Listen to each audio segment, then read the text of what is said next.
Arrêtons-nous à présent sur le budget de la Nouvelle-Calédonie pour 2017. Notre budget s'élève à 64,5 milliards de francs. C'est 10 milliards de moins qu'en 2016. Alors question, que faut-il retenir de ce budget? Y a-t-il des conséquences sur les investissements? Réponse avec Isabelle Braoué et José Soulière. C'est un exercice annuel obligatoire, l'adoption du budget primitif par les élus du Congrès.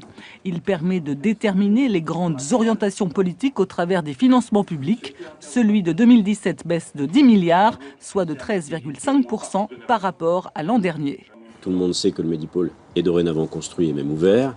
En 2016, il y avait encore des travaux et des remboursements que la Nouvelle-Calédonie a encaissés pour finir le chantier du Medipôle. Et il y avait surtout des opérations d'ordre, des écritures d'amortissement et de provisions qu'il fallait passer. Ces écritures représentent un volume très important de 10 milliards. Elles n'ont aucune visibilité dans la vie quotidienne, mais elles ont une visibilité comptable. Le Medipôle est terminé. Il y a 10 milliards en moins, c'est uniquement dû à la fin du chantier du Medipôle. Vous savez qu'entre 2014 et 2016, le gouvernement a baissé ses dépenses de fonctionnement, son coût de fonctionnement de 15 milliards. 25% de son budget a été réduit.